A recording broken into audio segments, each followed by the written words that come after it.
میرے رسول کریم صلی اللہ علیہ وسلم کی خدمت میں عورت آئی، یا رسول اللہ صلی اللہ علیہ وسلم مجھے خامند کے حقوق بتلا دے، اگر میں پورے کر سکوں تو نکاح کروں ورنہ نہ کروں۔ تو حضور نے فرمایا بی بی خامند کے ناک سے پیپ نکلے، ریشہ نکلے، بدبودار پیپ نکلے خامند کے ناک سے، اور عورت اپنی زبان سے بھی صاف کر دے تو تب بھی خامند کا حق ادا نہیں ہوتا۔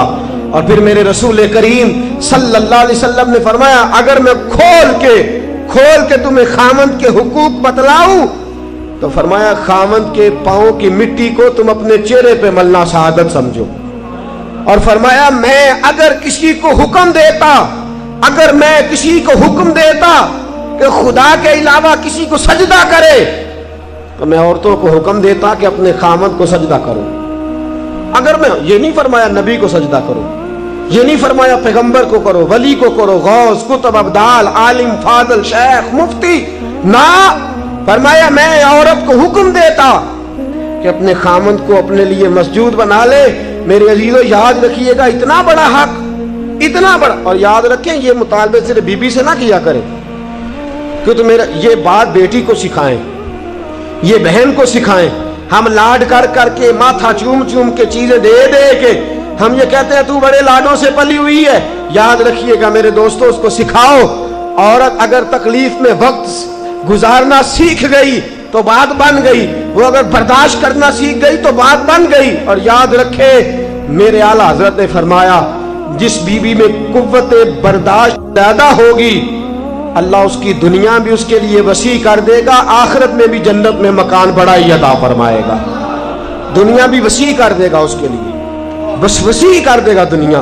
فرمایا اگر اس کا خامد اس کے ساتھ اچھا سلوک نہیں کرے گا تو اولاد ضرور اچھا سلوک کرے گی، اولاد ضرور اچھا سلوک کرے گی۔ تو بی بی اپنے خامد کا حق ادا کرے۔ میرے رسول کریم صلی اللہ تعالی علیہ وسلم نے فرمایا خامد اگر بلائے اور بیوی کی روٹیاں تنور میں جل رہی ہوں تو چھوڑ دے، پہلے خاوند کی بات سنے۔ فرمایا خاوند اپنے بستر پہ بلائے اور اگر بیوی نے آنے سے انکار کر دیا اور بیوی نہ آئی، ساری رات فرشتے اس عورت پر لعنتیں برساتے رہیں گے، ساری رات لعنتیں برسائیں گے فرشتے۔ اور فرمایا لعنتی ہے وہ عورت جو اپنے خاوند کی عیب ڈھونڈ کے دوسروں کو بتلاتی ہے، ڈھونڈ کے آپ کہتی ہے یہ بھی کرتا ہے، یہ بھی کرتا ہے، یہ بھی کرتا ہے، یہ بھی کرتا ہے۔ فرمایا ملعون ہے جو ڈھونڈ کے عیب بتلاتی ہے۔ میرے رسول پاک علیہ السلام نے فرمایا دنیا ایک دولت ہے اور دنیا کی بہترین دولت ایک نیک بیوی ہے۔ اگر تجھے نیک عورت مل گئی تو یاد رکھنا پھر تیرے لیے سب سے بہترین متاع تیرے ہاتھ آ گئی۔ عورت یاد رکھے اس کی جنت اس کے، وہ کہتے ہیں نا بیٹے کی جنت ماں کے قدموں کے نیچے، اور عورت کی جنت جی جس طرح ماں پہ پابندی نہیں نا کہ ماں نمازی ہو تو جنت قدموں کے نیچے ہے، ماں حافظہ ہی ہو تو جنت نیچے ہے، ماں ہمیشہ نیک ہو تب بھی، ماں کسی طرح کی بھی ہو لیکن بیٹوں کی جنت ماں کے قدموں کے نیچے ہی ہوتی ہے۔ تو بیوی یاد رکھ شوہر تیرا کسی طرح کا بھی ہو، تیری جنت شوہر کے قدموں سے ہی وابستہ ہے، تیری جنت اسی۔ اور پھر پڑھے لکھے ہونے کا مطلب یہ کوئی نہیں کہ میں طلاق لے لوں اور میں جناب میں نے BA کیا ہوا میں روٹی پکا کے کھا سکتی ہوں، مجھے تیری ضرورت نہیں، میرا بھائی بڑا رئیس ہے، میرے ابا جی کے بعد بڑے پیسے ہیں، مجھے کما کے دے لیں گے۔ یاد رکھ پڑھا لکھا اس کو نہیں کہتے جو باتیں زیادہ کر لے، پڑھا لکھا اس کو نہیں کہتے جو مقابلہ زیادہ کر لے، پڑھا لکھا اس کو نہیں کہتے جو جواب کے اندر تنقید زیادہ کر لے۔ پڑھا لکھا وہ ہوتا ہے جس کا حوصلہ پڑھا لکھا ہوتا ہے۔ پڑھی لکھی بیوی وہ ہوتی ہے جو فرما بردار زیادہ ہوتی ہے، پڑھی لکھی وہ ہوتی ہے جو آداب سے زیادہ آگاہ ہوتی ہے، پڑھی لکھی عورت وہ ہوتی ہے جو خامد کی عزت زیادہ کرتی ہے۔ میرے رسول پاک صلی اللہ تعالی علیہ وسلم نے فرمایا میں نے دوزخ میں عورتوں کو زیادہ دیکھا ہے۔ حضور کیوں؟ فرمایا ایک تو اللہ کی ناشکری کرتی ہیں، بات پہ رو پڑنا بیویوں نے، بات یہ کوئی نہیں وہ کوئی نہیں ایسا نہیں۔ اگر میری بہنیں ناراض نہ ہو جائیں، مائیں ناراض نہ ہو جائیں تو مجھے ویسے تلاش ہے اس بیوی کی جو سکھی ہو۔ اگر اس کو اپنے گھر میں سارا سکھ ہے نا تو اس کو بھائیوں کا دکھ شروع ہو جائے گا۔ میرا وہ جو 9 بھائی ہیں نا میرے نام ایک ہی اولاد کوئی نہیں، لہذا میں بڑی دکھی ہوں۔ بھئی 8 کی ہے تو خوشی کر لے، تو نہ رو۔ کہتی ہے باقی تو سارے ٹھیک ہے، 11 بہنیں ہیں، وہ جو 11ویں ہے نا اس کا خامند اچھا نہیں، بھی تو نہ اپنے گھر میں رونا ڈال۔ روتی رہتی ہیں، ناشکری کرتی رہتی ہیں، ہر وقت ناشکری، کچھ نہیں کچھ نہیں کچھ نہیں۔ اور بخاری کے لفظ ہیں، بیبیوں یاد رکھنا، یہ حضور کا فرمان پیش کرنے لگا بخاری کے، فرمایا ساری عمر خامند اپنی بیوی کے ساتھ اس نے سلوک کرے، ایک دن سلوک نہ کر سکے تو کہتی ہے جب سے تیرے گھر آئی ہوں میں نے تو سکھ پایا ہی کوئی نہیں۔ یہ بخاری ہے۔ فرمایا ساری زندگی احسانات کر، تو ایک دن نہیں نہ دیتا تو کہتی ہے وہ فلانی بڑی سکھی ہے، وہ فلانی بڑی اچھی ہے فلانی۔ اور نبی پاک صلی اللہ علیہ وسلم نے فرمایا وہ عورت بڑی بدبخت ہے کہ جو اپنے خامند کے سامنے دوسرے مردوں کی فضیلت بیان کرتی ہے، کہتی ہے وہ دیکھے نا میرا جیٹ، میرا دیور، میرا فلانا بہنوئی وہ کتنا اچھا ہے۔ فرمایا جو دوسروں کی خوبیاں اپنے شوہر کے سامنے بیان کر کے اپنے شوہر کی گردن جھکاتی ہے بڑی بدبخت ہے، بڑی بری حرکتیں کر رہی ہے۔ عزیز دوستو یاد رکھیے گا بیبیاں، یہ ساری باتیں ہم نے سکھانی ہے، یہ ساری چیزیں ہم نے عورتوں کو بتلانی ہے، یہ سارے کام کاج ہم نے عورتوں کو سکھانے۔ میرے رسول پاک صلی اللہ تعالی علیہ وسلم نے فرمایا اچھی بیوی وہ ہوتی ہے جو نیکی میں مددگار ثابت ہوتی ہے۔ اچھی بیوی کون ہوتی ہے؟ جو نیکی میں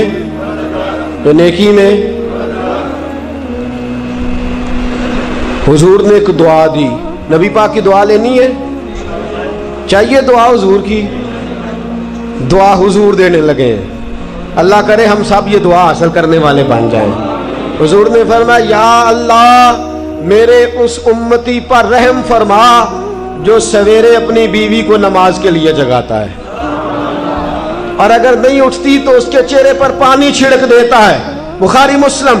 فرمایا اے اللہ اس بیوی پر رحم فرما جو سویرے اپنے خامند کو نماز کے لیے جگاتی ہے، سویرے اپنے خامند کو نماز کے لیے جگاتی ہے، اور اگر نہیں اٹھتا تو اس کے چہرے پہ پانی چھڑک دیتی ہے لیکن کہتی ہے اٹھیے۔ فرمایا یہ صالح عورت کی علامت ہے۔ اور پھر اپنے گھر کا خیال رکھیں۔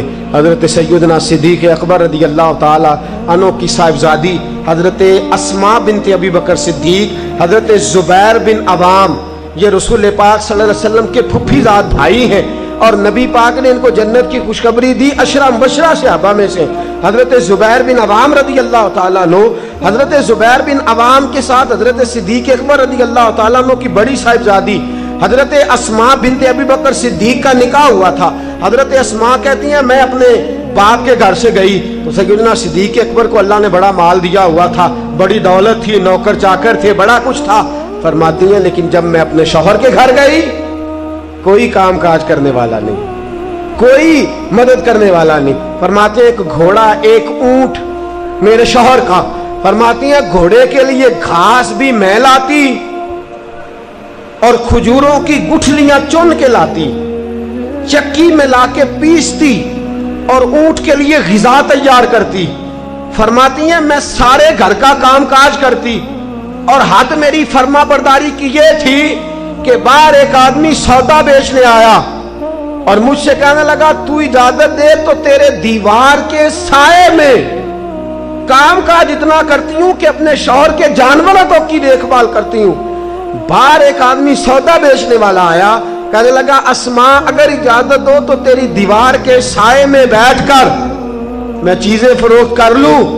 تو فرماتی ہے نہیں میں نہیں اجازت دیتی، یہ میرے شوہر اس مملکت کے سربراہ ہیں، میرے خامند آئیں گے تو ان سے پوچھ کے تمہیں سائے کی اجازت دوں گی، شوہر آئیں گے تو پوچھوں گی، وہ کہیں گے تو تو سائے میں سودا بیچ سکتا ہے۔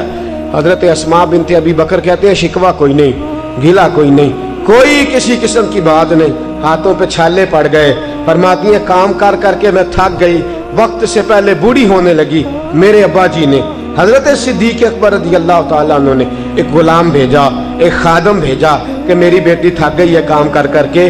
فرماتی ہیں ڈائریکٹ نہیں بھیجا، حضور کی خدمت میں عرض کیا یا رسول اللہ اگر آپ مہربانی فرمائیں تو زبار سے کہہ دے میری بیٹی ہے وہ تھک گئی ہے، میں ایک نوکر دے دیتا ہوں کام میں ہاتھ بٹائے گا۔ فرماتی ہیں جناب صدیق اکبر نے حضور سے کہا رسول کریم نے میرے گھر میں وہ ملازم بھیجا تو میں نے اپنے آپ کو آزاد سمجھنا شروع کیا۔ دوستو